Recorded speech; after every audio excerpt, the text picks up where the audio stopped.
ஜனநாயக படத்த பத்தி நம்மளுக்கு லேட்டஸ்ட்டான பிரேக்கிங் நியூஸ் கிடைச்சிருக்குங்க. ஆமாங்க. இந்து பேப்பர்ல வந்து 9 ஹார்ஸ் எகோ வந்து இந்த நியூஸ் அப்டேட் ஆயிருக்கு. யாருக்கும் தெரியுமோ தெரியலையோன்னு தெரியல. பட் நான் உங்களுக்கு எக்ஸ்பிளைன் பண்றேன். ஜனநாயகம் படம் கேவிஎன் புரொடக்ஷன்ஸ் வந்து இந்த கேஸ சுப்ரீம் கோர்ட் கடைசியா எடுத்துட்டு போயிட்டாங்க. இது வந்து என்ன ஆயிருக்குன்னா, சிபிஎஃப்சி வந்து கமிட்டி வந்து இந்த படத்த முழுசா பார்த்துருக்காங்க. பார்த்து அப்ரூவ் பண்ணியிருக்காங்க.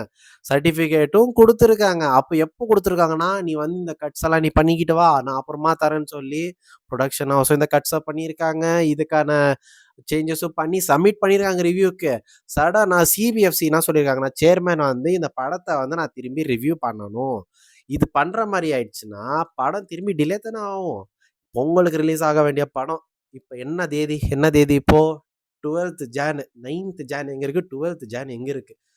ஆனா மெட்ராஸ் ஹைகோர்ட் வந்து ஃபர்ஸ்ட் வந்து சிபிஎஃப்சிக்கு ஆர்டர் போட்டிருக்காங்க. நீ ஃபர்ஸ்ட் சர்டிபிகேட் குடு. ஆனா அந்த ஆர்டர ஸ்டாப் பண்ணிட்டு சிபிஎஃப்சில இருந்து எங்களுக்கு தெளிவான விளக்கம் வேணும். எங்களுக்கு அவங்க எக்ஸ்பிளைன் பண்ணணும்னு சொல்லியிருக்காங்க.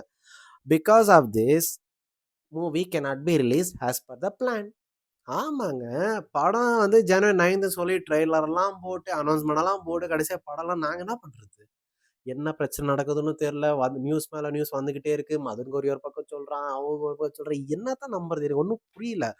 இங்க வந்து புரொடியூசர் வந்து 500 கோடி ரூபாய் போட்டு ஒரு படம் எடுத்திருக்கான்.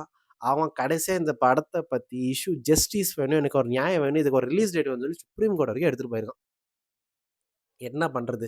நான் ஒரு பக்கம் லீவ் வாங்கிட்டு, என் மேனேஜர்ட்ட முழிச்சுட்டு இருக்கேன். அவன் என்னன்னா, "என்னடா லீவ் எல்லாம் போட்டு தட தட தடன்னு ஆடுனேன். ஆள எங்க? யார் நீயா அதுன்னு கேட்கறான். இன்னும் உட்காந்துருக்கியேன்னு."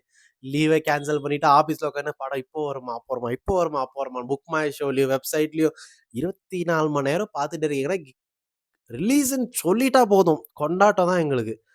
நீங்க இந்த படத்த பத்தி என்ன நினைக்கிறீங்க? இவ்ளோ டிலே ஆகுறதுக்கு என்ன காரணம்?